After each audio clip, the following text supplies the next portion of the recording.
မြန်မာတူရင်း News Channel ကိုချစ်ခင်အားပေးကြတဲ့ပရိသတ်များအားလုံးမင်္ဂလာပါခင်ဗျာကျွန်တော်တို့ရဲ့ channel လေးရဆိုရင်ကမ္ဘာတဝန်းနဲ့မြန်မာနိုင်ငံရဲ့သတင်းထူးများကိုအချိန်နဲ့တပြေးညီတင်ဆက်ပေးနေတာဖြစ်လို့ channel လေးကို subscribe လုပ်ပေးခဲ့ကြပါအောင်ခင်ဗျာသတင်းသစ်တင်တိုင်းသိရအောင်လို့ဒီနားကခေါင်းလောင်းလေးကိုလည်းနှိပ်ပေးခဲ့ဖို့တောင်းဆိုလိုက်ပါတယ်ခင်ဗျာဟုတ်ကဲ့အစီအစဉ်လေးကိုစလိုက်အောင်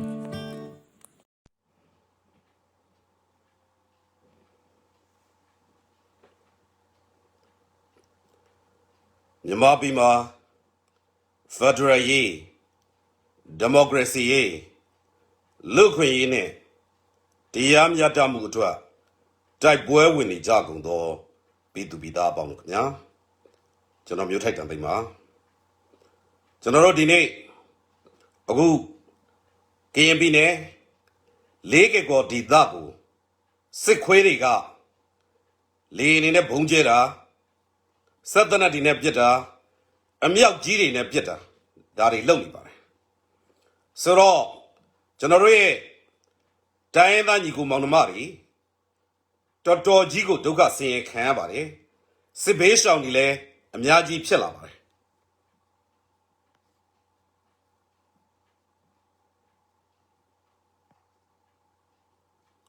ဆိုတော့ဒီစစ်ဘေးရှောင်တွေကျွန်တော်တို့နောက်တစ်ခါကြတော့တရားသောစစ်ပွဲကိုဆင်နွှဲနေတဲ့ကျွန်တော်တို့ရဲ့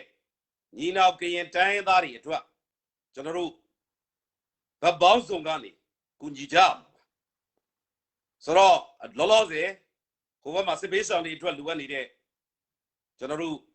စားနပ်ရိက္ခာဆေးဝါးဒါတွေကိုလည်းကူညီပေးကြဖို့ကျွန်တော်အနေနဲ့မေတ္တာရပ်ခံလိုပါတယ်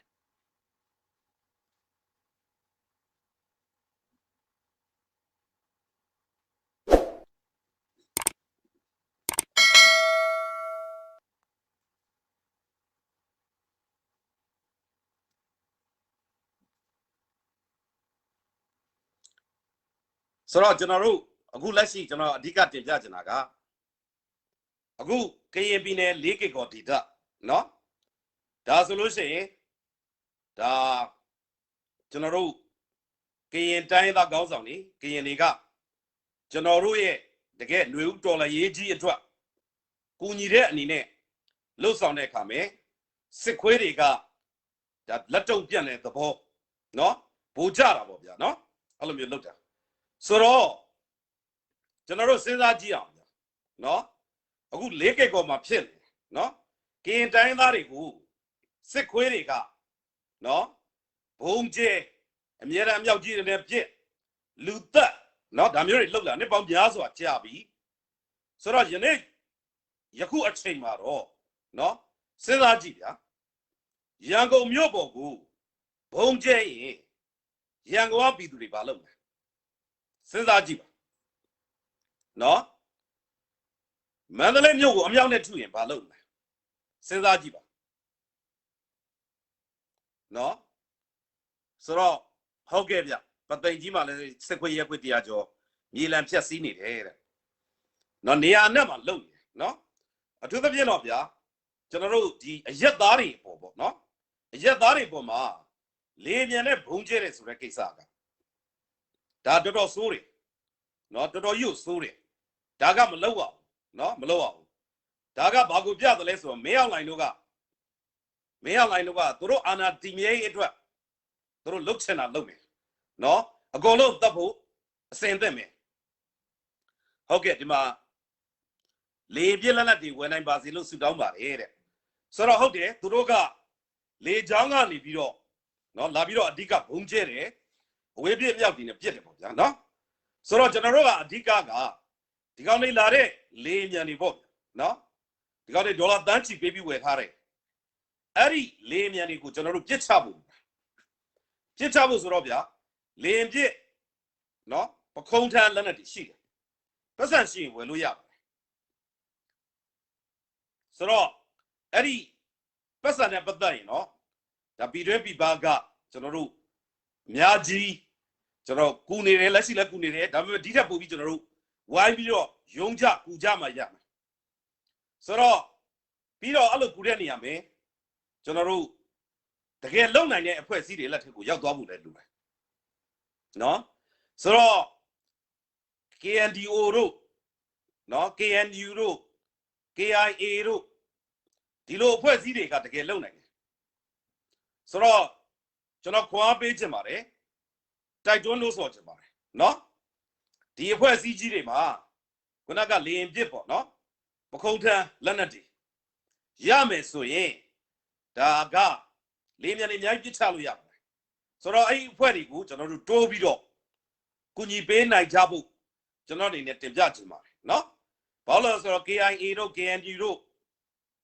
နောက်တစ်ခါကျတော့ဒီ KNDO တို့ဆိုတာစိတ်ပြည့်နေတဲ့ကျွန်တော်တို့ရဲ့ညီနောင်တိုင်းရင်းသားတွေပါနောက်တစ်ခါလက်တွေ့တိုက်ပွဲဝင်နေတဲ့မြေပြင်ပေါ်ကဘယ်အဖွဲ့အစည်းကိုမဆိုကျွန်တော်တို့ကူညီပေးနိုင်ဖို့လိုပါတယ်နော်မြန်မာပြည်အနောက်မြောက်ပိုင်းမှာဆိုလို့ရှိရင်လက်ဆောင်ထက်နေတဲ့ကျွန်တော်တို့ရဲ့ LGF တွေရှိတယ်နောက်တစ်ခါကျတော့ကျွန်တော်ချင်းတိုင်းရင်းသားလက်နက်ကိုင်ဖွဲ့တွေရှိတယ်အရှေ့ပိုင်းမှာဆိုရင်ကျွန်တော်တို့ KNI နော်တပ်ဖွဲ့တွေရှိတယ် LGF တွေရှိတယ်မြို့ပြပျောက်ကြားတွေ PDF တွေပေါ့ဗျာအစုံလုံးပေါ့နော်အားလုံးကိုကျွန်တော်တို့ကလက်နက်ကောင်းကောင်းပေါ့နော်တက်ဆင်ပေးနိုင်ဖို့လိုပါတယ်ဒီလိုလုပ်တဲ့နေရာမှာကျွန်တော်တို့အဖွဲ့အစည်းအသီးသီးမှာပေါ့ဗျာအဓိကလိုနေတာကလက်နက်ပေါ့နော်လက်နက်ဆိုတဲ့အခါကျတော့အဖွဲ့အစည်းတော်တော်များများကလည်းကိုယ်တိုင်လက်နက်ထုတ်နိုင်ဖို့ကျွန်တော်တို့စူးစမ်းနေကြပါတယ်ဆိုတော့ဒေသဆိုင်ကာကွယ်ရေးတပ်ဖွဲ့တွေဆိုလို့ရှိရင်လေသူတို့နိုင်တဲ့လောက်ထုတ်တဲ့အခါကျတော့အခုဆိုအောင်မြင်မှုတွေအများကြီးရနော်ရင်းမြုပ်မိုင်းကအစနောက်ဝေးပြစ်လောင်ချာတို့စိန်ပြောင်းတို့နောက်ဒုံးကြီးတို့ဒါမျိုးတွေနော်အများကြီးအောင်မြင်မှုရနေတယ်ဒါနောက်ကငွေအားလိုက်နိုင်လို့ရှိရင်ကျွန်တော်တို့တွေအများကြီးဒီတက်ပို့ပြီးတော့လုံနိုင်တယ်နော်လုံနိုင်တဲ့အပိုင်းတွေရှိတယ်တခါဒေသဆိုင်ကာကွယ်ရေးတပ်ဖွဲ့တွေနော်နိုင်ငံခြားနည်းပညာယူပြီးတော့လက်နက်တွေထုတ်ဖို့စ조사နေတယ်ရှိတယ်ဒါမျိုးတွေကိုလည်းကျွန်တော်တို့ကူညီပေးနိုင်မှုလိုတယ်နော်လက်နက်ကြီးနဲ့စနိုက်ပါတွေကလိုတယ်တဲ့ဟုတ်တယ်ဗျနော်စနိုက်ပါကလည်းဒီဈေးကတော်တော်ပေးရတော့နော်ဈေးတော်တော်ကြီးတယ်ဗျသလားတော်တော်ကြီးတဲ့အခါကျတော့ဗမာငွေနဲ့တွက်လိုက်မနေဘူးဗျဆိုတော့အဲ့ဓာတွေလိုတဲ့ဟာကိုကျွန်တော်တို့ကသိပြီဆိုတော့ဗျအဲ့ဓာတွေအတွက်ကိုကျွန်တော်တို့ YB တက်ဆင်ပေးနိုင်ဖို့လိုပါတယ်နော်ဗျာဒီတွန်းလှန်လို့ရှိရင်ဟုတ်ပါတယ်ကျွန်တော်တို့နိုင်မှာပါအရက်ဆက်ဆုံးမလားအများဆုံးကြဆုံးမှသိကြပါတယ်ဒါအမှန်ပါပဲခေတ်ဆက်နော်အာနာလူတဲ့အထဲမှာဒီမေရောက်လိုက်လို့ကတော့အစိုးဆုံးပေါ့နော်စစ်လေရင်ခွင်းတွေဟန်ကာတွေကိုတဲ့ခြေမိုးအောင်ပါပေါ့ဗျာနော်ခြေမိုးမို့တော့ကျွန်တော်တို့ကစူးစမ်းရမှာပေါ့နော်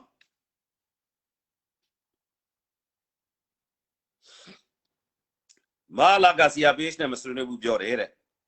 ကမ္ဘောဒီးယားကိုဇလက NLD ပါတီနဲ့တွေ့တယ်ဘလို့ချင်နေမျိုးလဲတဲ့ကျွန်တော်အဲ့ဒီကမ္ဘောဒီးယားကိုဇလတွေ့တယ်ဆိုတဲ့အတန်ကြားတယ်နော်သတင်းသက်ကြားတယ်သို့တော်လေသူတို့တွေ့တဲ့ပုံကိုယ်တွေကဒီအမျိုးသားဒီမိုကရေစီအဖွဲ့ချုပ်ကိုစားပြုလားမပြုလားဆိုတာကပါတီကထုတ်ပြန်ပါလိမ့်မယ်ဗျနော်ဆိုတော့ကျွန်တော်ကပါတီကမဟုတ်ဘူးဗျကျွန်တော်အပြင်လူဖြစ်တဲ့ခါကျတော့သူတို့ကိုစားတော့ကျွန်တော်ပြောလို့မရဘူးဒါပေမဲ့သေချာတစ်ခုကတော့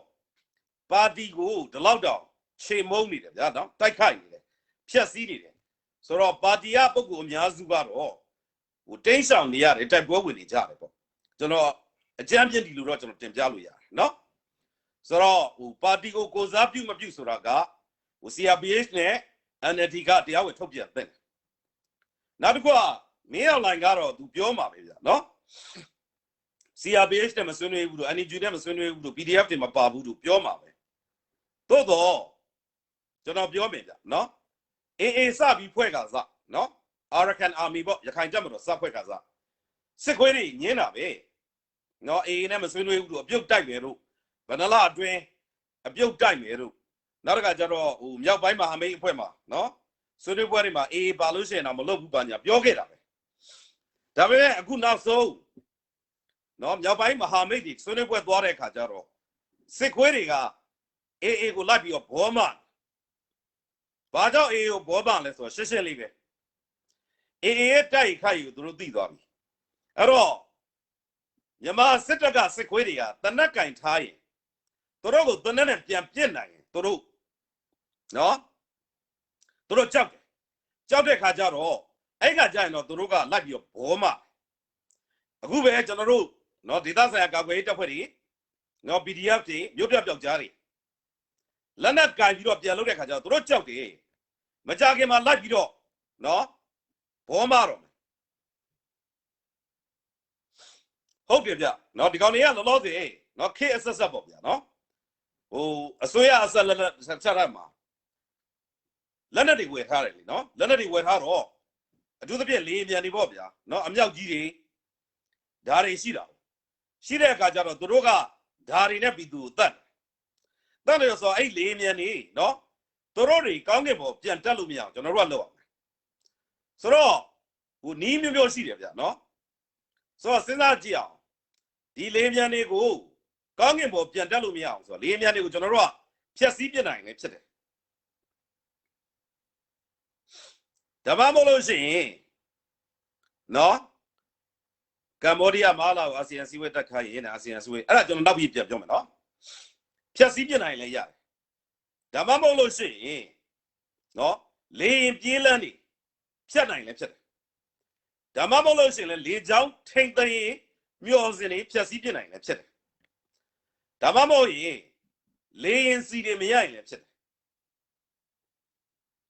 နောက်နီးပညာအပူပစ္စည်းတွေမရရင်လည်းဖြစ်တယ်ဒီကောင်လေးလေးမြန်မတက်နိုင်နောက်တစ်ခုကတော့သူတို့လေမြန်မောင်းတဲ့ပိုင်းလော့တွေပေါ့နော်လေရင်မှုတွေဒီကောင်တွေမရှိတော့ရင်လည်းဖြစ်တယ်အဲ့တော့ဟိုတလောကကျွန်တော်စီးရင်တွေထွက်လာတာတွေ့လိုက်ပါတယ်လေမြန်မောင်းတဲ့လေရင်မှုတွေရဲ့စီးအဲ့ဒီလေရင်မှုတွေဘယ်နာနေသလဲဘယ်လိုနေသလဲနော်သူတို့ရဲ့အသိဝါဒီကဘယ်မှာလဲသူတို့ရဲ့ဇာတိချက်တွေကဘယ်မှာလဲဒါကိုကျွန်တော်တို့ပြည်သူတွေအားလုံးကပြည်သူစုံတော့ပြည်သူအရေးတော်ပုံတက်သားတွေအနေနဲ့လုတ်ပြီးတော့ကျွန်တော်တို့ကရှင်းလင်းရမှာပါအဲ့လေမှုတွေရှင်းလိုက်နိုင်တော့ပြီးသွားပြီပေါ့ဗျာနော်လေမှုတွေရှင်းလိုက်နိုင်တော့ပြီးသွားပြီပေါ့နော်ဆိုတော့ဒီနေ့လေစစ်ခွေးစခန်းတွေကိုသိမ်းနိုင်တယ်လို့ကြားတယ်ယနေ့သတင်းတွေသိပြီးပြီလားတဲ့ share ပဲတဲ့နေ့စဉ်များသတင်းကောက်တွေကြားနေတယ်လိုက်မမီတော့အဲ့ဒါသတင်းစုပေါင်းအဲ့လိုမျိုးအနစ်ချုပ်တွေစီစဉ်ထားတဲ့ website တွေရှိလို့ရှိရင်ကျွန်တော်ပြောပြပေးပါကျွန်တော် like and follow လုပ်ထားပါမယ်ကျွန်တော်လည်းပြန် share ပါနော်နောက်တစ်ခါကျတော့နေ့စဉ်အဲ့ဒီစစ်ခွေးရဲခွေးတွေသေတဲ့နော်ခွေးသေဝတ်သေတဲ့စီးရင်တွေအဲ့ဒီစီးရင်တွေရှိရင်လည်းပြောပါဗျာနော်ကျွန်တော်ကြိုပြီးတော့တင်ပြခဲ့ပါတယ်မိဘပြည်သူတွေနော်ပြန်စဉ်းစားကြည့်နေ့စဉ်ဒီကောင်တွေကခွေးသေဝတ်သေနေတယ်တိုက်တိုင်းစုံတက်တိုင်းပြက်ခွေးပြေဝတ်ပြေးပြီးတော့ခွေးသေဝတ်သေနေတယ်နော်ဆိုတော့နေ့စဉ်မော်ရင်ကားပွဲပေါင်း100ကျော်ကနေအခု200ကျော်ကနေ300ကျော်နောက်ပိုင်း900ကျော်အထိဖြစ်နိုင်တယ်လို့ကျွန်တော်ခန့်မှန်းတင်ပြခဲ့ပါတယ်အခုဖြစ်လာပါပြီနော်မော်ရင်ကားပွဲ900ကျော်တဲ့နေ့ရှိလာပါပြီနောက်ကိုလာပါလိမ့်မယ်နောက်ကျွန်တော်တို့ရှင်းမှာတင်ပြခဲ့တယ်နော်တက်လိုက်ပြုတ်တယ်ဆိုတာအခုတက်ရေးလိုက်ပြီးပြုတ်နေတယ်နော်ကိုကန့်ဒေသမှာကျွန်တော်ကျေးဇူးတင်တယ်နော်ဟိုကိုကန့်ကမာလာရှမ်းကော့ကျွေးတာတိတ်ကောင်းတယ်နော်တိတ်ကောင်းတယ်ဘလို့ကောင်းလဲဆိုတော့နေ့စဉ်ယာကနန်းစစ်ခွေးအကောင်ကြီးတွေနော်ပြုတ်နေတယ်ကျင်းနေတယ်ကိုကန့်ကြီး congratulations ပါဗျာနော်တခါ KNI ဒေသမှာမနေ့ကဆိုလဲကြည့်လိုက်တရင်မှုပြုတ်တယ်နော်သူတို့ရဲ့ point ကားနဲ့နောက်ကလုံခြုံရေးကဘာလုပ်လဲနော်ကား3စီးတန်းလာတယ်တဲ့အလဲကောင်ကတရင်မှုကားပေါ့ဗျာနော်တရင်မှုကားကိုနော်ဒီဘက်ကကျွန်တော်တို့ KNI ကဒေသဆိုင်ရာကာကွယ်ရေးတပ်ဖွဲ့တွေကနှွာဖက်လိုက်တာထိသွားတယ်ပေါ့ဗျာအဲ့တော့ရှေ့က point ကားနဲ့နောက်ကလုံခြုံရေးကခွေးပြေးဝတ်ပြေးတာတန်းနေတာပဲနောက်ကျွန်တော်တို့မြန်မာပြည်အနောက်မြောက်ပိုင်းမှာထုံနီးတူသွားပဲနော် KNP နယ်မှာလည်းအခုတက်မှမှုတွေနော်အဲ့လောက်ထိကိုထိနေပြီလာပါလိမ့်မယ်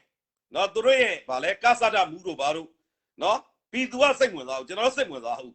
ဒီကောင်တွေဒီအလကားတွေစိတ်သက်ရှိလို့အရေးကြီးရှိလို့ဖြစ်လာတဲ့ကောင်တွေမဟုတ်ဘူးဒီကောင်တွေရဲ့စစ်ခွေးတွေဒီလေ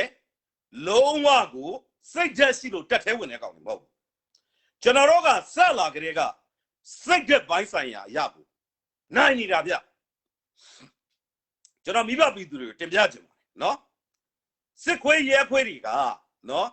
ရှေ့တန်းမထွက်ရအောင်လိုက်ပြီးတော့သူတို့ရဲ့တက်မှမှုတွေကိုလိုက်ပြီးတော့ဂါရတယ်နော်လိုက်ဂါပြီးတော့ရှေ့တန်းမထွက်ရအောင်စ조사နေတဲ့အချိန်မှာနော်အဲ့မှာတက်ထဲဝင်ပြီးတော့နော်ယာရုရဖို့ပဲစ조사ပြီးတော့အေဘိုဘီဘိုစီဘိုဒီဘိုတွေလုပ်နောက်ကကျတော့ယောဂရှိတယ်လို့ဟိုဟာဖြစ်တယ်လို့လုပ်ပြီးတော့ဘာဖြစ်လဲဆိုတော့ရှေ့တန်းမထွက်ရအောင်နော်ရှေ့တန်းမထွက်အောင်လုပ်ပြီးတော့စစ်ခွေးရဲခွေးတွေကနီးပေါင်းစုံသုံးပြီးတော့ကူကလီကူမာလုပ်ပြီးတော့ကလိန်ကကျစ်လုပ်နေတဲ့အချိန်မှာကျွန်တော်တို့ရဲ့ဒေါ်လာရေးသူရဲကောင်းနေ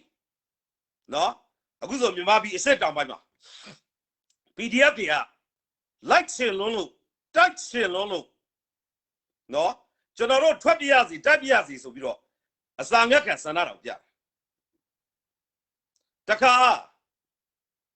နော်လောလောတရားပြဟိုတော်လိုင်းရေးဆိုတာကြီးကဂျိုးစီစဉ်ထားတဲ့ကိစ္စကြီးမဟုတ်လေနော်ဖြစ်လာတဲ့အချိန်တွေမှာအကောင်းဆုံးပြလို့တော့လက်နက်ကလောလောဆယ်ကမပြည့်သေးဘူးမပြည့်သေးတော့ဘာဖြစ်လဲဆိုတော့ရှိတဲ့လက်နက်နဲ့ပေါ့ဗျာလူကိုရွေးခေါ်ရတယ်ရွေးခေါ်ရတော့မင်းတိုက်ခေါ်ရတယ်အဲ့တော့မဲမပေါက်မှာစိုးရိမ်နေကြတယ်ကျွန်တော်တို့ရဲ့သူရဲကောင်းတွက်ကြီးဗျစိတ်သက်ခြင်းကမိုးနဲ့မြေကွာတယ်ရေနဲ့စီလိုပဲတခြားစီကိုရီဘက်ကအသိခံဖို့အသိမယ်တိုက်ပြရစီရှုံပြီးတော့ရှေ့ကိုသွားနေနော်ဘာလို့ကြလဲ PDF လေးတွေ ADF တွေတူတူလိုက်သွားပြီးတော့ရန်သူသေးတာနဲ့ရန်သူလက်နက်ကိုကောက်ကင်ပြီးတော့ရန်သူကိုပြန်ပြစ်တယ်လိုက်သွားတယ်လက်နက်မရှိလို့လောလောဆယ်နော်လက်နက်မရှိလို့လိုက်သွားပြီးတော့လက်နက်ကိုရတာနဲ့လက်နက်ကိုကောက်ပြီးပြန်ပြစ်တာရန်သူလက်နက်ရတာနဲ့အဲ့လိုစိတ်ဓာတ်နဲ့ရဲဘော်တွေ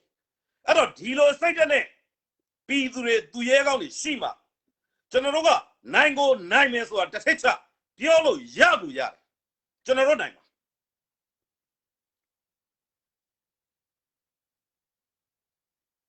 ဆိုတော့ဒီဒေါ်လာရေးကြီးကနော်အားလုံးနဲ့ဆိုင်တယ်ဆိုတော့ပြည်သူအားလုံးနဲ့ဆိုင်တယ်မြန်မာတပြည်လုံးနဲ့ဆိုင်တယ်တိုင်းရင်းသားပေါင်းစုလူမျိုးပေါင်းစုဘာသာပေါင်းစုအားလုံးနဲ့ဆိုင်တယ်အဲ့တော့ပြည်သူတွေအားလုံးကလေရန်ကုန်က4 ကီကိုမဟုတ်သေးလို့ဆိုပြီးတော့သွေးအေးနေလို့မရပါဘူး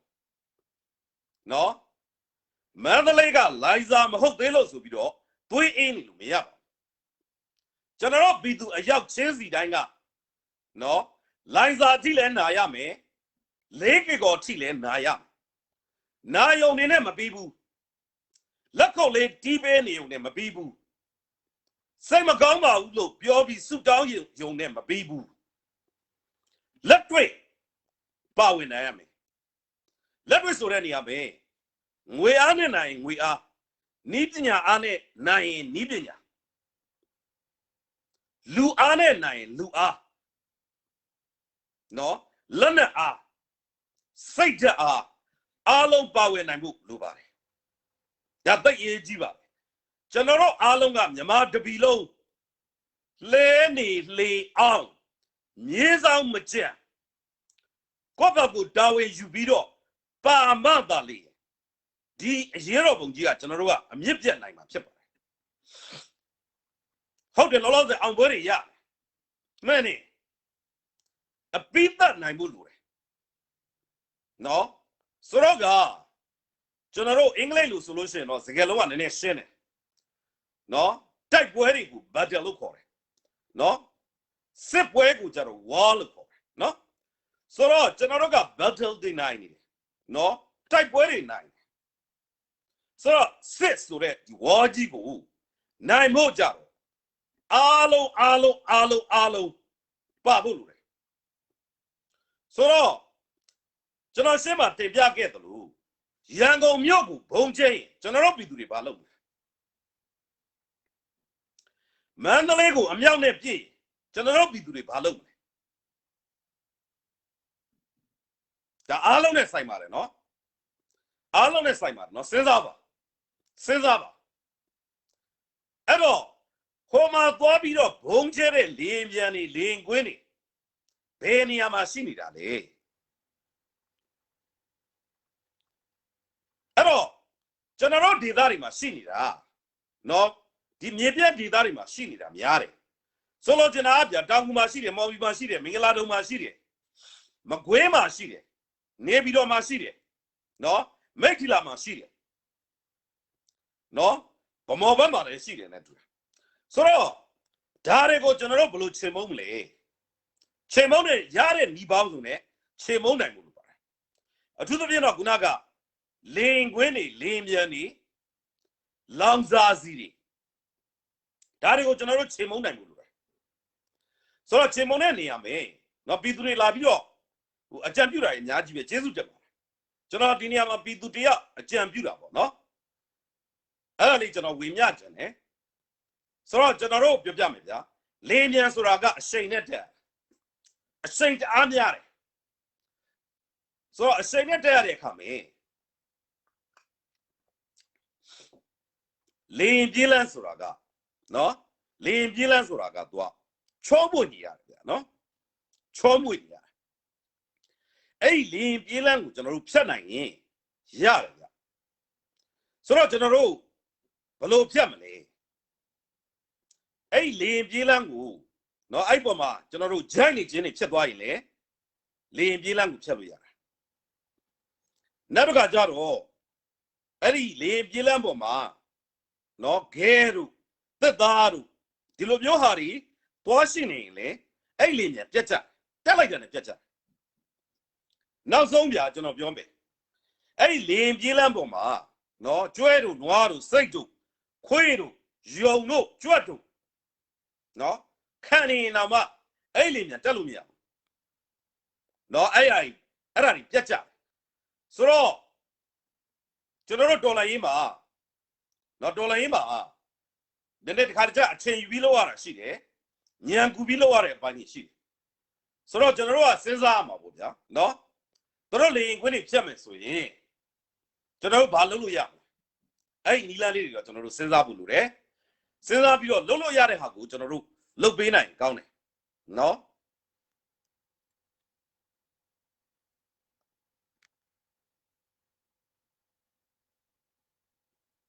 ဆိုတော့အဲ့ဒါလေးကိုကျွန်တော်တင်ပြချင်တယ်ဆိုတော့ဟိုပါဗျာလေပြေးလန်းနေအာမကောင်းအောင်လို့နော်အောက်မှာပြေးလန်းနေမှာဂျိုင်းတွေခွက်တွေဖြစ်အောင်လုပ်မလားနော်ဒါမှမဟုတ်အဲ့လေပြေးလန်းပေါ်မှာဂဲတွေကြောက်စက်လက်ခဲတွေကိုကျွန်တော်တို့ဖြန့်ထားနိုင်မလားဒါဒီလိုပဲဗျဟို idea တွေလိုက်ပြီးအရင်စဉ်းစားကြည့်ပေါ့ဗျာနော်ဒါမှမဟုတ်ရင်ဗျာလေရင်ခွင်းတဲ့ကိုနော်စိတ်တအုပ်မောင်းသွင်းမလားခွေးတုပ်မောင်းသွင်းမလားပေါ့ဗျာစဉ်းစားကြည့်ဖို့ကျွန်တော်ပြောတာပါနော်ဒါကလုံးရနိုင်ခြင်းရှိမရှိဒါကလေရင်ခွင်းပေါ်မူတည်မယ်ကျွန်တော်လည်းမသိဒါကဒေသဆိုင်ရာပြည်သူတွေ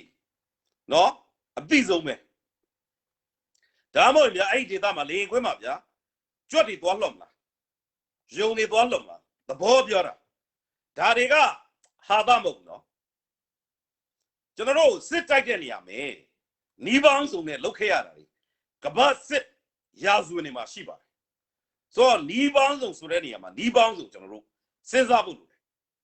နောက်ဒီစစ်ပွဲကြီးတွေနိုင်ဖို့ဆိုတာကကျွန်တော်တို့ကစိတ်ရှိထားပြီးတော့တိတ်ချာ plan ချပြီးတော့နော်အုံနောက်နဲ့စဉ်းစားပြီးတော့နောက်လုံးရင်နဲ့တက်ရတာဒီလေအများကြီးရှိတယ်ဆိုတော့စဉ်းစားကြည့်ဗျာနော်ဒီကျွန်တော်တို့ဘယ်လင်းခွင်းတွေကိုကျွန်တော်ဘာလုပ်လို့ရနောက်တစ်ခါကျတော့ဒီလင်းစီတွေနော်မြမပီကိုမရောက်လာအောင်ဘယ်လိုဖြတ်ဘယ်တိုင်းပြည်ကဘယ်ကုမ္ပဏီကရောင်းနေတာလဲဒါတွေကိုကျွန်တော်တို့ရအောင်ဖြတ်ဖို့လိုတယ်လင်းစီဒီမြမပီမှာမချက်နိုင်သိကြတယ်အဲ့ဒါ definitely ဆိုတော့တို့အားကိုးနော် restaurant နဲ့တရုပ်ပေါ့နော်ကျွန်တော်တို့ဘယ်လိုနည်းနဲ့ဟန်တာမလဲပေါ့ဒါလေးလည်းစဉ်းစားဖို့လိုပါတယ်နောက်တစ်ခုကနီးပေါင်းစုံနဲ့နော်နီးပေါင်းစုံနဲ့ကူညီတဲ့နေရာမှာလက်တွေ့လုံနိုင်တဲ့အဖွဲ့တွေကိုကူညီပါလို့ကျွန်တော်တင်ပြခဲ့တယ်ဆိုတော့လက်တွေ့လုံနိုင်တဲ့အဖွဲ့တွေဆိုတာကအခုနေ့စဉ်နဲ့အမျှတော်လန်ရေးကြီးမှာတပ်ပိတ်ပြနေတဲ့အဖွဲ့ပေါင်းများစွာရှိတယ်အဲ့တော့အရင်တော့ကတော်လန်ရေးအစမှာနော်ကျွန်တော်တို့က NUG ပဲတည်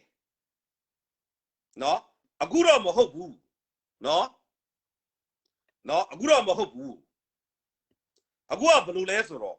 အဖွဲ့စည်းဘောင်းစုပေါ်လာပြီနော်ဒေသဆိုင်ကာကွယ်ရေးတပ်ဖွဲ့ဘောင်းစု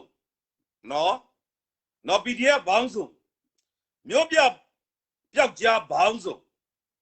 နောက် KNU တို့ KIA တို့ဆိုတာတကယ်ကိုရရဲ့နောင်တော်တပ်ဖွဲ့ကြီးလောက်လာတက်သိပြအဲ့တော့ကျွန်တော်တို့ပြည်သူတွေကိုတင်ပြချင်တာကကူညီပါဆိုတဲ့နေရာမှာအရင်တော့ကျွန်တော်တို့က NUG ပဲရှိတော့ NUG ကိုပဲကူညီပါလို့ပြောရတာပေါ့နော်အခုကျွန်တော်တင်ပြချင်တာကအားလုံးကိုကူညီပါလို့တင်ပြချင်တယ်လက်တွေ့လုပ်နေတဲ့အဖွဲတွေကိုကူညီပေးပါနော်ဘာလို့လဲဆိုတော့အရေးကြီးတာဒီတိုက်ပွဲကြီးနိုင်သွားဖို့ဒီတော်လှန်ရေးကြီးနိုင်သွားဖို့ဘလို့နီးနဲ့တိုက်နော်ကိုနိုင်ဖို့အရေးကြီးတယ်ဘဒုကိုလူဘဒုကိုကူဒီတော်လှန်ရေးကြီးနိုင်ဖို့အရေးကြီးတယ်ဒါကြောင့်မလို့နော်ကျွန်တော်အနေနဲ့တင်ပြချင်ပါတယ်အဖွဲ့အစည်းပေါင်းစုံကူပါနော်အဖွဲ့တိုင်းဒေသဆိုင်ရာကာကွယ်ရေးတပ်ဖွဲ့တွေနော်ကျွန်တော်တို့စကိုင်းဘက်ချင်းဘက်နော်အဲ့ဘက်တွေဆိုလို့ရှိရင်လည်းကြည်ပါဗျနော်လေရင်ပြည့်လက်တက်တွေလိုတယ်ဗျကရင်နီဘက်လေရင်ပြည့်လက်နဲ့လိုတာပဲနော်ကျွန်တော်တို့ရန်ကုန်မန္တလေးမှာအောင်မလိုဘူးလားလိုတာပေါ့နော်လိုတာပေါ့နော်အဲ့ဒါတွေကိုကျွန်တော်တို့တက်ဆင်ပေးနိုင်မယ်ဆိုရင်ကျွန်တော်တို့ရန်ကုန်မန္တလေးဗျာဒေသတွေပါကျွန်တော်တို့ကလက်နက်ကိုအဲ့ဒီပခုံးထမ်းလေပြည့်လက်နက်ရှိရန်ကုန်မြို့ကနော်မန္တလေးမြို့ကမကွေးကတောင်ကလေမြလေးပြန်တက်လို့မရအောင်လုပ်ပေးလို့ရကျွန်တော်တို့မြန်မာပြည်အနက်မှာသင်နန်းစင်ပီတာတော်လိုင်းသူရဲကောင်းနေအများကြီးပဲလက်နက်မရှိသေးလို့အနေထားတရရနော်အနေထားတရရအရက်သားအသွင်နဲ့ကိုရောင်ဖြောက်ဆိုလေးစီတွေကိုတဲ့နော်ဒန်ကိုကတီလဝါကနေစစ်ကောင်စီအတွက်စလုံးကနေဝယ်ပေးနေတယ်ကြားပါတယ်တဲ့နော်ဆိုတော့ဒန်ကိုတို့တီလဝါပေါ့နော်တီလဝါဆိုစိတ်ကမ်းပေါ့နော်အဲ့ကုမ္ပဏီတွေနော်ဒန်ကိုကုမ္ပဏီတို့ဒါပညာပေးရမှာပေါ့စင်ကာပူကတော့နော်ဒါစင်ကာပူနေညီကိုမောင်နှမတွေနဲ့ကျွန်တော်တို့ဒီအဖွဲ့အစည်းတွေပေါ့ NUG ကဗျာအဓိကလုပ်တင်တာကဒီနိုင်ငံတကာ pressure နဲ့နိုင်ငံတကာအကူအညီအောင်အဓိကလုပ်တင်တယ်ဒါကျွန်တော်မြင်တာစစ်တိုက်တဲ့အပိုင်းကိုနော်ငွေချစ်ထောက်ပံ့တဲ့အပိုင်းတော့လုပ်တင်တယ်ဒါပေမဲ့ကိုယ်တိုင်ဦးစီးတာကြတော့တိုင်းသားလက်နက်ကိုင်ဖွဲ့တွေရှိတယ်ဒေသဆိုင်ကာကွယ်ရေးတပ်ဖွဲ့တွေရှိတယ်သူတို့ကဦးစီးလိုက်တယ်ကျွန်တော်အဲ့လိုပဲပုံပွင့်လည်းမြင်တယ်ဘာလို့ဆိုတော့စစ်တိုက်တယ်ဆိုတာကကျွန်တော်တို့ကမြေပြင်အနေထားနဲ့လောက်ရတာဆိုတော့မြေပြင်မှာလက်တွေ့လောက်တဲ့အပိုင်းတွေကအဲ့ဒီခေါင်းဆောင်တွေကသူတို့ပိုသိတယ်ဒါကျွန်တော်အမြင်ပြောတာအဲ့တော့ခုနကဗျာဒန်ကိုကစင်ကာပူကဘာလို့ဝယ်လို့ရမလဲဒါမျိုးတွေကကြတော့ NUG ကဒါကနိုင်ငံတကာပေါ့ဆက်ဆံရေးပေါ့နော်အဲ့ဒါကြီးလည်းရှိတဲ့အခါကျတော့အစိုးရတရက်ဆိုတဲ့အခါကျတော့ဒါလုတ်ပေးလို့ရတယ်လုတ်နိုင်သင့်ဒါကျွန်တော်အဲ့လိုပဲပုံပွင့်လည်းမြင်တယ်နော်နောက်တစ်ခုကကျွန်တော်တို့က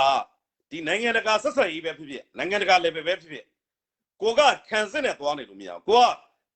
tight sit offensive နဲ့သွားနော် champ offensive ပေါ့နောက်တစ်ခါကြောက်လဲဗာလဲဆိုကိုက challenge လုပ်ရမယ်နိုင်ငံတကာကိုလည်း challenge လုပ်နိုင်ရမယ်နော်နိုင်ငံတကာအားနာစရာမလိုကြောက်စရာမလို challenge လုပ်နိုင်ရမယ်အဲ့ဒီနည်းနဲ့သွားရမယ်ဗျာနော်ဆိုတော့နိုင်ငံတကာကိုဆက်ဆံတဲ့နေရာမှာနော်ကျွန်တော်တို့မြန်မာ mindset ကိုခဏချန်လာကြလားနိုင်ငံတကာလို့ဆက်ဆံနိုင်ငံတကာကအားနာလို့မရဘူးကြောက်လို့မရအဲ့နိုင်ငံတကာပဲအဲ့တော့ဗျာအခုကျွန်တော်တို့နော်၄ကကောနော်၄ကကော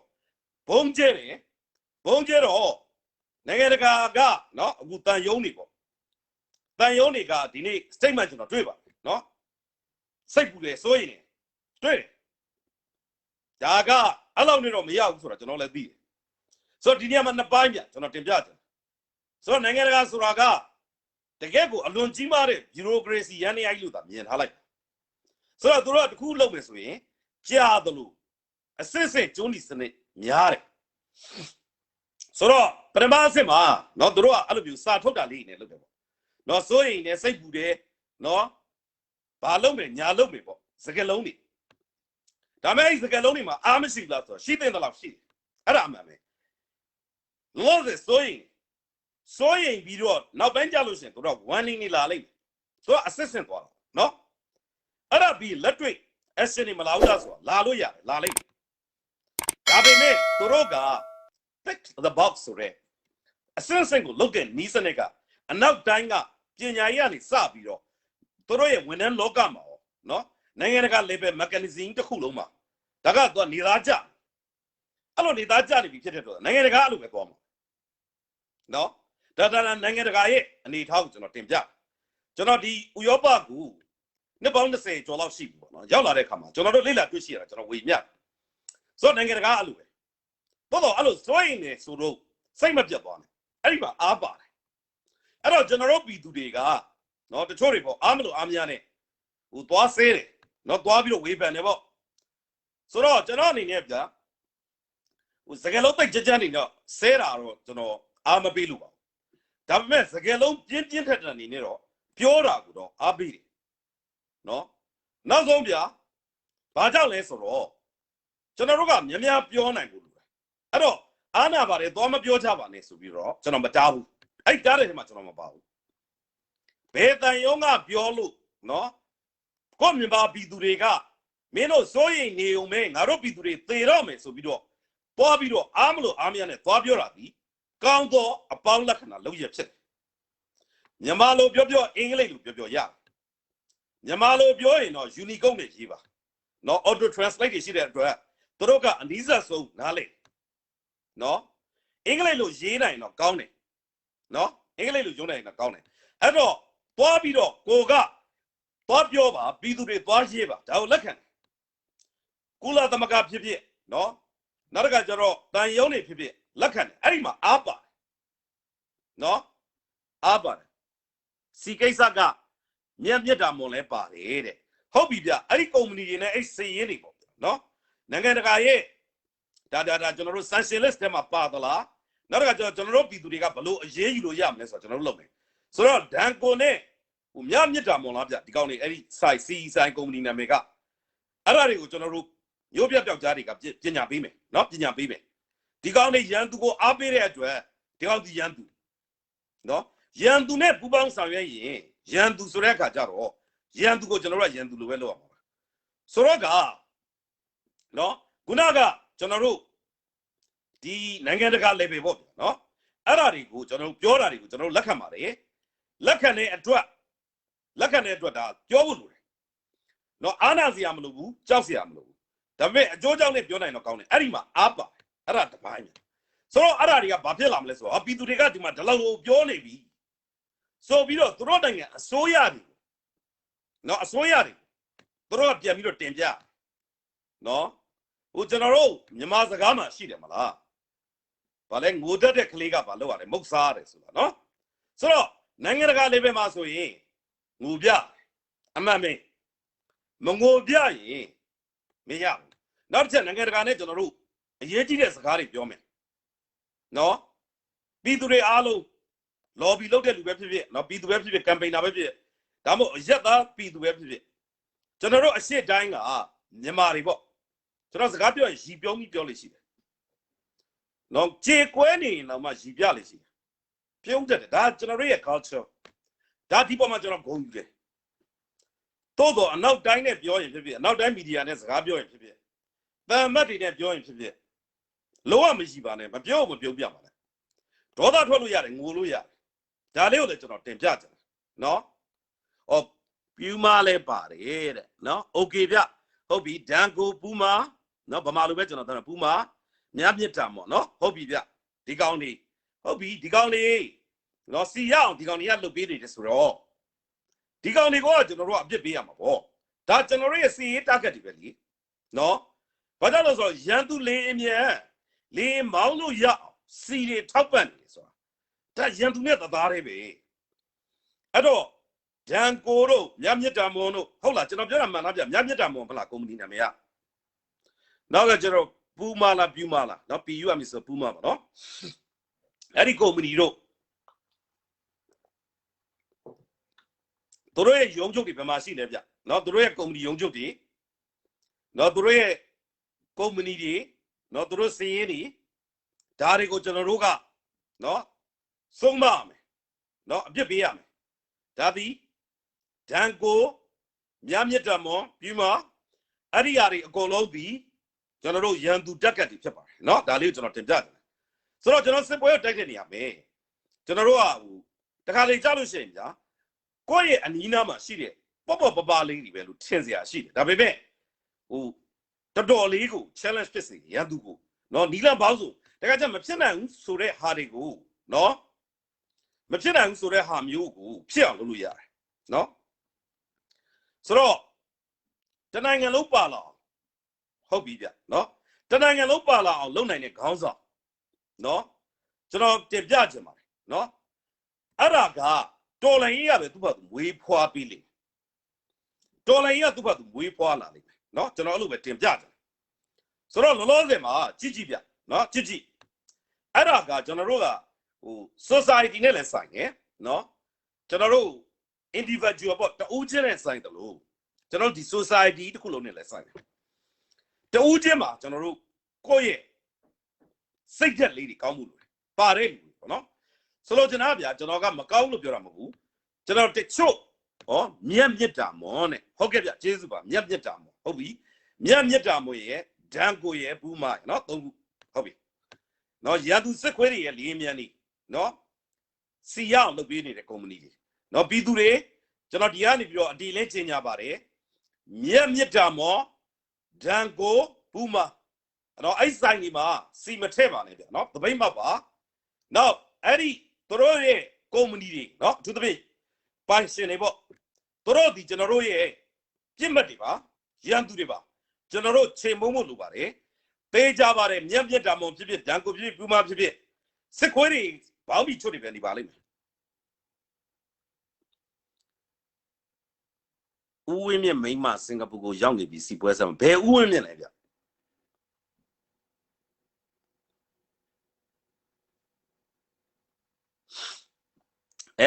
ဘူတခင်အောင်ဆန်းပေါ့ဗျာကျွန်တော်ကတခင်အောင်ဆန်းလို့ပဲပြောင်းခေါ်တယ်နော်တခင်အောင်ဆန်းလဲစိန်ခေါ်မှုတွေအများကြီးရင်ဆိုင်ခဲ့ရပါတယ်နော်ကျွန်တော်လွတ်လပ်ရေးကြိုးပမ်းမှုကာလမှာတခင်အောင်ဆန်းလို့ဗျာကျွန်တော်ပြောပြမယ်ကျွန်တော်တို့ဒီတက္ကသိုလ်ပေါ့နော်ကျောင်းသားတပိတ်တွေနော်ရှိတယ်တခင်လှုပ်ရှားမှုတွေရှိတယ်နော်နောက်တစ်ခါကျတော့စစ်ပညာသင်နဲ့ရဲဘော်သုံးချိတ်လှုပ်ရှားမှုတွေရှိတယ်နောက်လွတ်လပ်ရေးကြိုးပမ်းမှုတွေရှိတယ်ပေါ့နော်တခင်အောင်ဆန်းပြောတဲ့အချိန်မှာဒန်ကိုကဦးချစ်ခိုင်မြတ်မြတ်တံမွန်ကဦးဝင်းမြတ်ဟုတ်ပြီကျေးဇူးပါနော်တခင်အောင်ဆန်းတို့နော်ကျွန်တော်ပြောပြမယ်တက္ကသိုလ်ကျောင်းသားဘဝကလူငယ်လေးတွေဗျနော်ခြာတိတ်လေးတွေပေါ့20ကျော်လေးတွေပေါ့နော်အဲ့လောက်ဝင်းကျင်လေးတွေပေါ့ဆိုတော့အဲ့ဒီအချိန်မှာတခင်အောင်ဆန်းတို့တက္ကသိုလ်ကျောင်းသားဘဝမှာအဲ့ဒီအချိန်မှာစီနီယာခေါင်းဆောင်ကြီးရှိတယ်ဗျနော်ခေါင်းဆောင်ကြီးရှိတယ်ဆိုတော့အဲ့မှာဆိုရင်ကျွန်တော်မမိသလောက်ဆိုရင်ဒေါက်တာဘာမော်တို့နော်အဲ့လိုမျိုးပေါ့တခင်ဘာသောင်းတို့ဒါစီနီယာခေါင်းဆောင်ကြီးရှိတယ်နော်နောက်တစ်ခါကျတော့ဖေပုစိန်လှုပ်ရှားမှုတွေလုပ်ခတဲ့ဥပဖေတို့နော်ဥပုတို့ဥပရှိန်တို့နော်အဲ့ဒါတွေရှိတယ်နော်ဆိုတော့ကသူတို့တွေကဟုတ်ကဲ့ဗျကျေးဇူးပါနော်သူတို့တွေကတခင်အောင်ဆန်းလက်ထက်ကတခင်အောင်ဆန်းကလူငယ်လေးရှိပြီအဲ့ဒီအချိန်မှာတခင်အောင်ဆန်းပြောရင်လည်းမြန်မာတပြည်လုံးမပါသေးဘူးဆိုတော့နှစ်ပေါင်းများစွာကိုဖြတ်သန်းပြီးတော့မှတခင်အောင်ဆန်းပြောတဲ့အချိန်မှာမြန်မာတပြည်လုံးပါသွားတာပေါ့နော်ဆိုတော့တခင်အောင်ဆန်းတဲ့ကျွန်တော်စီနီယာကြတာကိုကျွန်တော်မှတ်မိရရင်ဟိုထစ်ထစ်ဆဆပြရမယ်ဆိုရင်ဒေါက်တာဘာမော်ဗျာထစ်ထစ်ဆဆဆိုတော့ဒေါက်တာဘာမော်ကနော်ကျွန်တော်တို့ဒီနိုင်ရင်ဝင်လောက်တဲ့အချိန်မှာဒါအကြီးဆုံးပဲနော်နေချက်လောက်မှာအကြီးဆုံးပဲလောက်တဲ့အချိန်မှာတခင်အောင်ဆန်းကကာကွယ်ဝင်ကြီးပေါ့အဲ့လိုပုံစံမျိုးပဲရှိခဲ့တယ်နောက်တစ်ခါကျတော့ဒီဂလုံဥစောဆိုတာဆိုရင်လည်းဥစောပေါ့ဗျာနော်ဒီဂလုံအဖွဲ့တွေဂလုံဆရာဆန်တို့ရဲ့အရေးတော်ပုံထတဲ့အချိန်မှာနော်ဂလုံတွေဘက်ကနေပြီးတော့ရှစ်တွေလိုက်ဖဲလို့ဂလုံဥစောဆိုပြီးတော့ဖြစ်တယ်လို့ကျွန်တော်မှတ်သားခဲ့ဘူးလေစာထဲမှာနော်ဆိုတော့စီနီယာတွေရှိတယ်ဒါပေမဲ့တခင်အောင်ဆန်းတို့စူးစမ်းတဲ့အချိန်မှာလေလူငယ်လေးတွေကနေစစ်စစ်စူးစမ်းပြီးတော့မှဖြစ်လာတာပါဆိုတော့ဒီလိုမျိုးပေါ့ဗျာဒီတခင်အောင်ဆန်းတို့ဆိုတဲ့အချိန်ကာလတစ်ခုယူခဲ့ရတယ် ဒီလွတ်လပ်ရေးကြိုးပမ်းမှုဆိုတဲ့ဒေါ်လာရေးကြီးရမွေးထုတ်ပေးလိုက်တယ်နှစ်ပေါင်းများစွာအချိန်ယူပေးတဲ့အခါမှာသခင်အောင်ဆန်းဖြစ်လာနော်ဟုတ်ကဲ့ဗျနော်သခင်အောင်ဆန်းဖြစ်လာအဲ့ဒီအချိန်မှာသခင်အောင်ဆန်းပြောတဲ့စကားကိုပြည်သူကနားထောင်တယ်ပြူမာကလင်းစီသွင်းတဲ့ကောင်မှာတဲ့တီလူဝါမှာအထိုင်မှာသူ့ဘေးဝင်းကမြမြတ်တာမကဟုတ်ပါပြီကျေးဇူးပါဗျနော်ဒန်ကိုရဲ့ပြူမာရဲ့မြမြတ်တာမွန်ရဲ့အဲ့ဒီသုံးဆိုင်ကိုစီလုံးဝမထည့်ပါနဲ့ကျွန်တော်ခုနစကားကိုပြန်ကောက်ရရင်ဒီချိန်မှာလေမြန်မာတပီလုံးကနော်စုစည်းနိုင်တဲ့ခေါင်းဆောင်ဆိုတော်လိုင်းအေးကအရေးတော်ပုံကြီးကသူ့ဘာသူမွေးထုတ်ပြီးလိမ့်မယ်မွေးထုတ်ပြီးမယ်ဆိုတော့ကျွန်တော်တို့ပြည်သူတွေကနော်ပါဝင်ပတ်သက်နေတဲ့အရောက်ချင်းစီတိုင်းကကျွန်တော်တို့သဘောထားကြည့်ဖို့လိုတယ်တိုင်းပြည်အရေးကိုရှေ့တန်းတင်ဖို့လိုတယ်ဒီနေရာမှာကျွန်တော်ဥပမာတွေနှစ်ခုနဲ့တင်ပြချင်ပထမဥပမာကမြန်မာပြည်ဥပမာ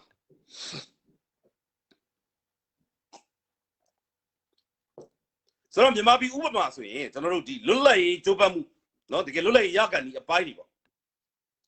တခင်အောင်ဆန်းကနော်အရေးချင်းရှိတယ်ဆိုတာကိုသိတယ်နော်ဆိုတဲ့အခါကျတော့အဲ့ဒီအချိန်မှာတခင်အောင်ဆန်းတဲ့စီနီယာကြတဲ့ခေါင်းဆောင်ကြီးတွေရှိတယ်နော်ဥပမာဆိုတခင်အောင်ဆန်းရဲ့အကိုအရင်ဥပဝဲနော်အသက်ကြီးတယ်ဘာဖြစ်ဖြစ်နော်ဒီတော့ဥပချိုတို့တခင်မြတို့နော်ခေါင်းဆောင်ကြီးတွေရှိတယ်သို့တော့ဒီပုဂ္ဂိုလ်ကြီးတွေနော်နောက်ကြသခင်ကိုရောမိုင်းတို့နော်ဒီပုဂ္ဂိုလ်ကြီးတွေကသခင်အောင်ဆန်းကိုပခုံးထမ်းတင်ပြီးတာဒါဒီမြန်မာပြည်အတွက်ကံကောင်းခြင်းလက်ဆောင်ပဲဒါကြောင့်မလို့သခင်အောင်ဆန်းဆိုတော့ပေါ်ထွက်လာပြီးတော့မြန်မာပြည်လွတ်လပ်ရေးရအောင်လုပ်ပေးနိုင်ခဲ့တယ်နောက်ကျွန်တော်တို့1988နော်နောက်ပိုင်းပေါ့နော်ဆိုတော့အမေတော်အောင်ဆန်းစုကြည်ပေါ်လာတယ်အဲ့ဒီမတိုင်ခင်မှာလူသိများထင်ရှားတဲ့ခေါင်းဆောင်ကြီးတွေရှိတယ်နော်ဘဘဦးတေဦးနာမည်ကြီးပြီးသားလူသိပြီးသားခေါင်းဆောင်ကြီးတက်ကောအရက်ဖက်ကောလေးစားတဲ့ခေါင်းဆောင်ကြီးရှိတယ်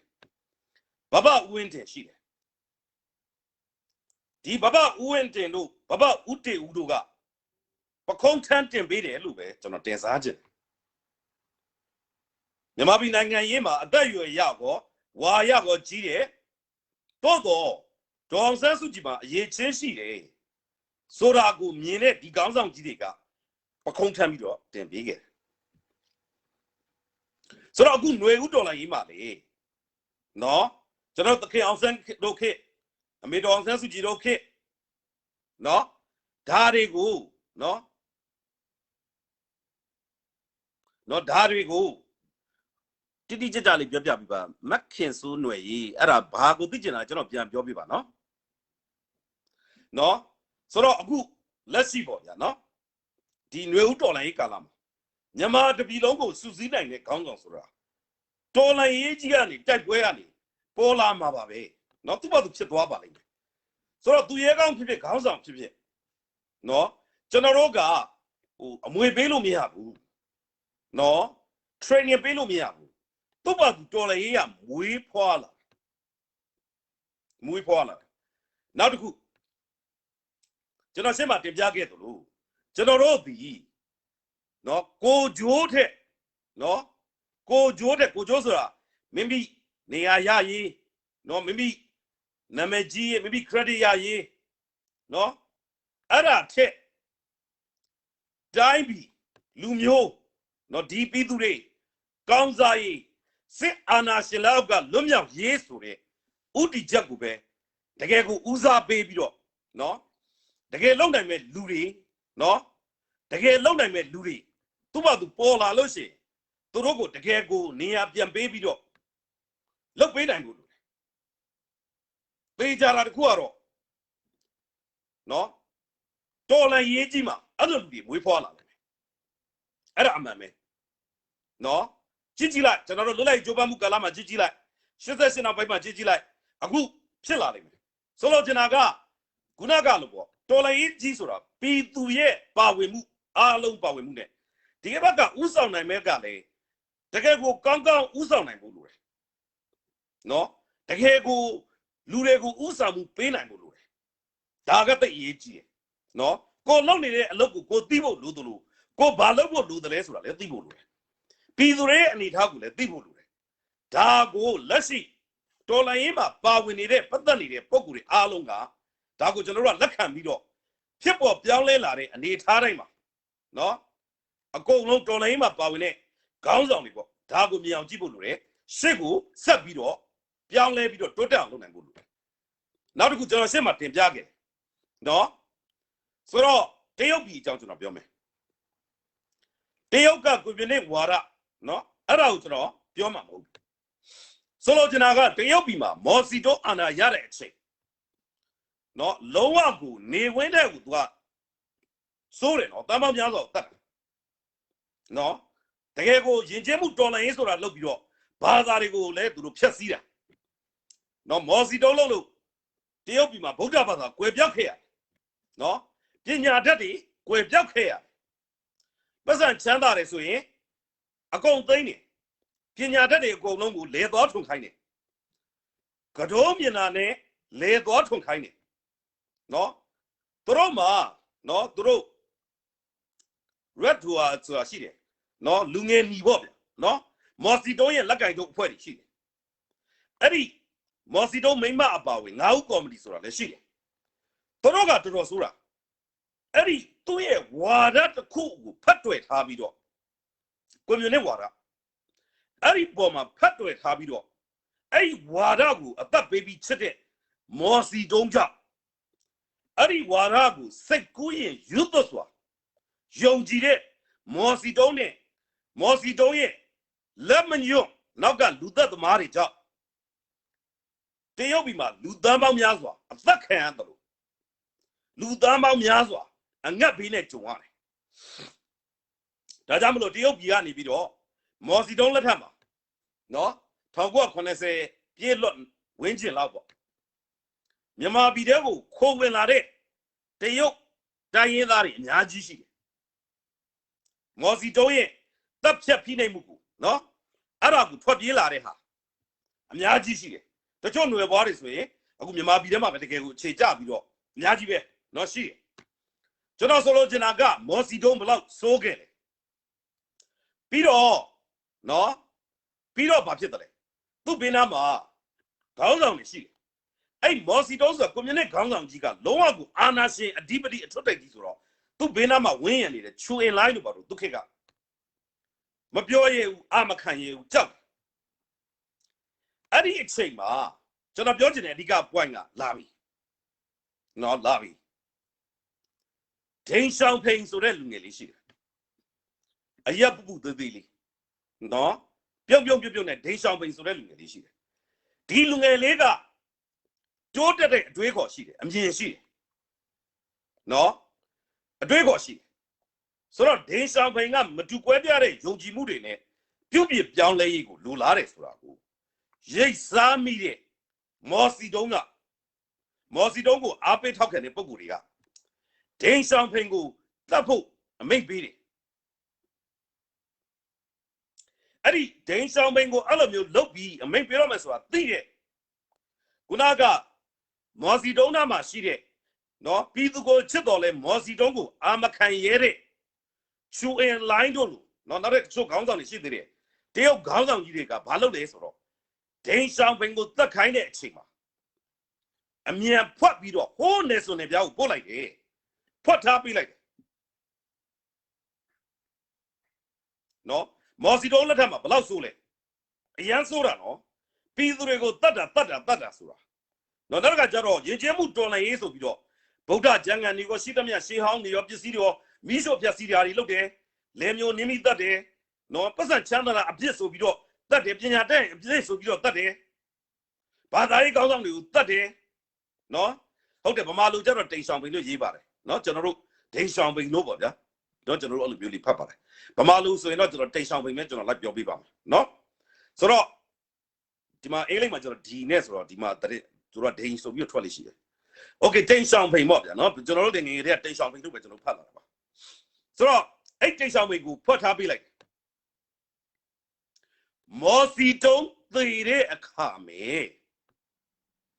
Kunaga Ganzang Giri, the Ujensi, say that. The Kemyaru, not Dido Uba Chorulu, say that. Baba Uti Undo, Baba Uwente Lulu, say that. No, Chu in line to Ganzang, Niga, Balole. Oh, Bob Potare, a Yapune, Lungele, Lungele, Ten something of Biancolare. Biancola, you don't Ganzang Yatinevia. John of Georgian, Poinga. Luga. Time be comes I, Lumio comes I a drop. Mimi Atago, Solonaya. I don't think ye. They owe me my other debtors while who own you, John of Georgia. So, take something let ye outlaw. Take something about Lule. The Gabway is why you could look like a communist and a job. The Gabway Talu, not needed to do really. San Joe don't I move. Nada, not be there, the Oyazu Machine. Janet Tiobi, Sabido of Young Levy Dodalara, Tangua, Shisen, not buying Jama. Take something Anayalama. No, I don't think this agent. No, I don't think this agent. So, the take something go near be like the Chima. Take something up, Zegos wise and echo look. Zegos wise and echo look at come. Togo, community boy, Gilia, we banjari. We have no Babio the Nesuro. Day something the community food. No, community food. No, all of you, Jory. So, day something up. Pian Jory, Sagat the Quo. Janet Chanti. Kabayas went 20. The yoke be Jigo, and not Begani, look you. Yaku. Kaba Chanda, so Diby Hema. Nama tin it. Swear on look in and get Jenny. Ten something, Jesuba. I don't think something up, Babio the Nesro. Jianga, a Chianga, a Mayanga, a Jimaji Wood. Drop Panamuga, a decay. No, Jonasolo Jinaga, a good dollar Yemale. Shea, a take up, Baloka the lay Bale, or Baduara Bale, Diluara Blue, Holwara Holu, Aramuri, Jimajibu. The gay long night near Luga Badule. Badule long night. Long night near Ludegu, Ganga Munia, baby dog. Let wait, Loba. Arazo Gunaga, Alo Bidure, your lady, Pakin Ansalo. Gauzaniga, Tubatu, Bola Vido. Time you go Sabido, Usam, Pena Malay. That you won't take that. Soroga, no? Soroga, General Jajima. No? General Tola Yejiga. Pidure ma Sajalesi. No? A colonel Wimba needed. Yama be it. Nia Anama, no? General Pidure, Yirabo Dadariga. That's what have you done.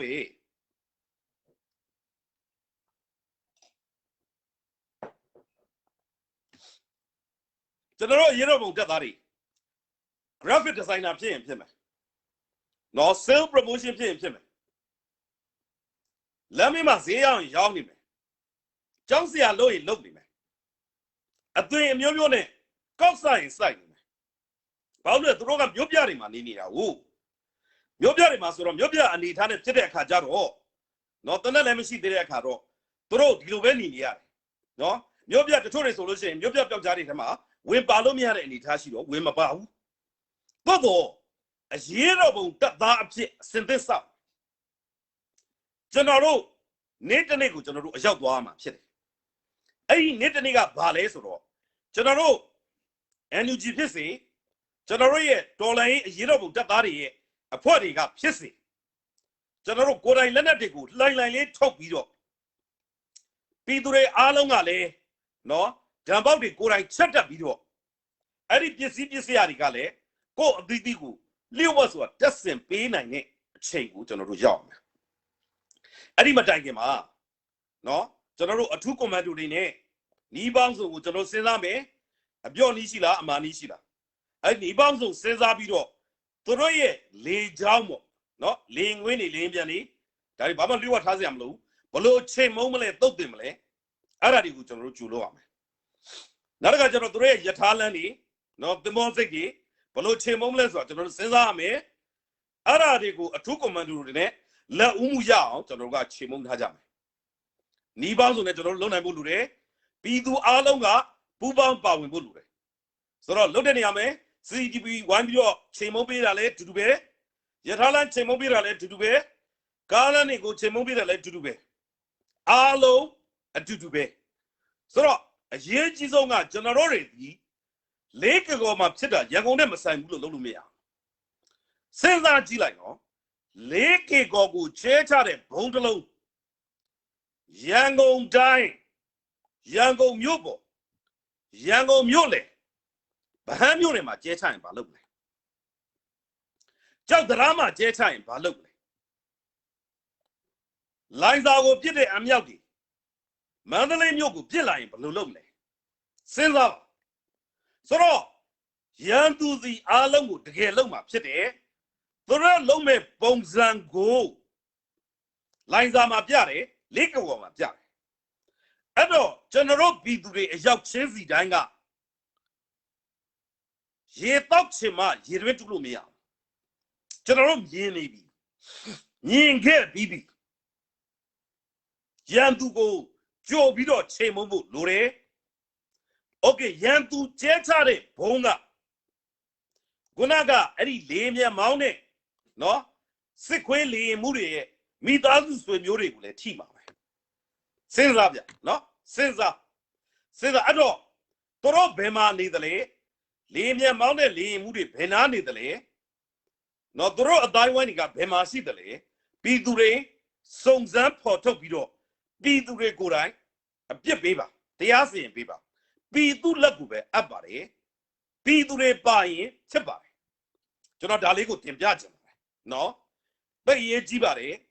နောက်သင်္ဘောတွေစစ်သင်္ဘောတွေကျွန်တော်တို့ဘယ်လိုချိန်မလို့ရမလဲအဲ့ဒါကိုချိန်မလို့လိုပါတယ်အဲ့တော့ကျွန်တော်ရှေ့ရစကားကိုပြန်ကောက်ရလို့ရှိရင်လက်တွေ့လုံနိုင်တဲ့အဖွဲ့တွေရှိတယ်ကျွန်တော်တို့မြင်နေရတယ်အဲ့တော့ကျွန်တော်တို့လူတန်းထောက်ပတ်မယ်ဆိုရင်ကူညီမယ်ဆိုရင်ကျွန်တော်ထပ်ပြောပါမယ် NUG မဟုတ်ဘူးကြက်တဲ့အဖွဲ့ကိုကူညီပါနော်ဆိုတော့ KNU ကိုကူညီပါ KIA ကိုကူညီပါနော်နောက်မြို့ပြပျောက်ကြားတွေကကျွန်တော်တို့လေရင်ပစ်ဒုံးကြီးအဲ့ပခုံးတက်လောင်ကြပါဗျာနော်အဲ့ဒါကိုရပြီဆိုရင်ရန်ကုန်မန္တလေးမှာအဲ့ဒါတွေရပြီဆိုစိတ်ချပြည်တွင်းမှာရအောင်နှိမ်နှင်းပေးမယ်နော်ကျွန်တော်တို့ဒေါ်လာရေးကြီးကအောင်ကိုအောင်နေတယ်နေ့စဉ်စစ်ခွေးရဲခွက်တွေကနေ့စဉ်အရေအတွက်အပြင်တော့မွေးငါအရေအတွက်က900ကျော်ထိတက်လာပြီဒီနှစ်မကူးခင်နေ့စဉ်စစ်ခွေးရဲခွေးနော်မွေးငါအရေအတွက်က1000ကျော်ဖြစ်အောင်လုပ်ကြမယ်နော်ရေမြုပ်မိုင်းနေမြတ်ထောင်အောင်ပဲဟုတ်တယ်နော်ကျွန်တော်လေရင်ကွင်းကိုချိန်မုံတဲ့နေရာမယ်ကျွန်တော်တကယ်ကိုတင်ပြပြစီနော်အဲ့လေရင်ကွင်းတွေထဲကိုနော်ခုနကအမိုက်စတွေအဝတ်တွေတိတ်ချောင်းတွေခဲတွေအဲ့ဒါတွေထဲတာစိတ်အုပ်ပြီးမောင်းသွင်းတာခွေးအုပ်တွေနောက်ဆုံးမြအဲ့နားတဝိုက်ကိုနော်ကျွတ်နေယုံနဲ့ကျွတ်ဆိုတာကလည်းတွင်းတူးတယ်ယုံဆိုတာကလည်းတွင်းတူးတယ်ဆိုတော့ကျွတ်ဆိုတာကလည်းဈေးပေါ်တယ်ယုံဆိုတာကလည်းဈေးပေါ်တယ်အဲ့နားကိုဗျာအကောင်ကိုလေမြမမလုပ်နဲ့100စီလောက်ပဲသွားလှုပ်ပေးလိုက်ပါနော်ဆိုတော့ကြည့်တာပေါ့ဗျာလက်တွေ့အကျိုးရှိကျွန်တော်တို့နိုင်ပြီဗျယုံဆိုတာတွင်းတအားတူးတာနော်တအားကိုတွင်းတူးတာဆိုတော့ဒီကောင်တွေကလည်းလေပြေးလန်းကိုတို့ကပေးပနေပိလောက်တို့ကွန်ဂရက်စ်လက်လောင်းထားမလဲရှိတော့ရှိတယ်တော့ကြည့်တာပေါ့ဗျာနော်အဲ့လိုနီးနေမြကျွန်တော်တို့ဘယ်လိုလုပ်မလဲနော်ကျွန်တော်တို့စိတ်တအုပ်ရင်းမလားစိတ်တအုပ်ရင်းမလားစိတ်တကောက်ဘယ်လောက်ရှိမလဲပေါ့နော်ဒါမှမဟုတ်လို့ရှိရင်ဈေးပေါ်တဲ့အကောင်ပါရှိလဲပေါ့နော်ကျွန်တော်ရင်းမလားပြီးလို့ရှိရင်အဲ့ဒီတို့ရဲ့လေရင်ခွင်းတွေထက်ကိုမောင်းသွင်းလို့ရမလားနော်ကျွန်တော်တို့ရဲ့လေရင်ခွင်းတွေထားကျွန်တော်မသိဘူးတော့စဉ်းစားလို့ရအောင်ကျွန်တော်တင်ပြတာနော်ဆိုတော့ဒီလိုနီးအဖြစ်ကျွန်တော်တို့ဒီလေချောင်းကိုကျွန်တော်တို့စဉ်းစားဖို့လိုတယ်နော်တခါလေကျရင်သေးလေးလို့ထင်စရာရှိတယ်နော်လက်တွေ့မဖြစ်နိုင်တယ်လို့ထင်စရာရှိတယ်ဒါပေမဲ့ကျွန်တော်တို့ကမ္ဘာစစ်ပွဲကြီးတွေမှာနောက်ဆုံးကြတော့နော် unclassified လုပ်လိုက်နော်ပြည်သူကိုပေးပြီးလို့ရပြီဆိုတဲ့တရင်တွေပြလာတဲ့အချိန်မှာအဲ့လိုမျိုးမဖြစ်နိုင်ဘူးလို့ထင်တဲ့အညာတရသူရဲကောင်းတွေကလှုပ်သွားလို့ကဲခဲ့တာအများကြီးပဲနော်ကဲခဲ့တာအများကြီးပဲဥပမာဆိုရင်ဗျာဂျာမနီကလေမြန်တွေကနော် အင်္ဂလန်ကိုဘုံလာကျဲလာကျဲတဲ့အချိန်မှာအင်္ဂလန်ကဘာလုပ်လဲဆိုတော့သူ့ရဲ့ကမ်းခြေမှာစက်ကူကြီးတွေပလတ်စတစ်ကြီးတွေနဲ့နော်လေကြီးတွေမှုတ်ပြီးတော့တင့်ကားတွေလုပ်ထားတဲ့အယုတ်တွေလူအယုတ်တွေလုပ်ထားတယ်ဟိုကောင်ရန်သူဂျာမန်တွေကဘာလုပ်လဲဆိုတော့ဟာအင်္ဂလိပ်တင့်ကားတွေအင်္ဂလိပ်စစ်တပ်တွေဘုံကျဲတာဆိုတော့သူတို့ဘုံကျဲနေတာပလတ်စတစ်တွေမှာသူတို့မသိဘူးဆိုလို့ချင်တာနော်တခါတလေကြရင်ရန်သူကိုလှည့်စားတာဖြစ်ဖြစ်ပေါ့သူတွေမဟုတ်ပါဘူးပေါ့သူတွေမဟုတ်ပါဘူးဆိုတော့ဒါကိုကျွန်တော်တို့ဒေသဆိုင်ရာခေါင်းဆောင်တွေလက်နက်ကင်တပ်ဖွဲ့တွေနော်ကျွန်တော်ထပ်ပြီးတင်ပြချင်ပါတယ်ခုနကရဟတ်ရင်တို့လေမြန်တို့ဆိုတာအတိတ်အစားမခံပါဘူးအတိတ်အစားမခံတဲ့အတွက်ရဟတ်ရင်ဖြစ်ဖြစ်လေမြန်ဖြစ်အနီးကအထူးသဖြင့်ရဟတ်ပေါ့အနီးကလာပြီးတော့ဆင်းလို့ရမယ့်နေရာတွေမှာသူတို့ရဲ့ရဟတ်ပန်ကားတွေကိုကိုကဘယ်လိုဖြတ်စည်းလို့ရမလဲအဖိုးနဲ့ဝင်ပါနဲ့ဒါလေးလည်းစဉ်းစားစီချင်ပါတယ်နော်ဆိုတော့ကျွန်တော်တို့တိုက်ပွဲရှိရင်အောင်ပွဲရှိတယ်ကျွန်တော်တို့ဒီတိုက်ပွဲကိုနိုင်အောင်တိုက်မှာဖြစ်တယ်နိုင်လဲနိုင်နေပြီဖြစ်တယ်ကျွန်တော်တို့နေ့စဉ်အောင်ပွဲတွေရနေတယ်ဒါကြောင့်မလို့ကျွန်တော်တို့၄ကကောမှာဖြစ်နေတဲ့ကိစ္စလိုင်းစာမှာဖြစ်နေတဲ့ကိစ္စမြန်မာတပီလုံးရဲ့အရေးနော်မြန်မာပြည်သူတွေအားလုံးကတွေးမအေးပဲနဲ့နော်ကြာရနေရာကနေပြီးတော့ကိုယ့်ကိုယ်တာဝန်ပေးပြီးတော့ဝိုင်းပြီးတော့ကျွန်တော်တို့တော်လန်တိုက်ပွဲဝင်ကြပါစို့လို့တိုက်တွန်းလိုက်ရပါတယ်အရေးတော်ပုံမုတ်ချအောင်ကိုအောင်မယ်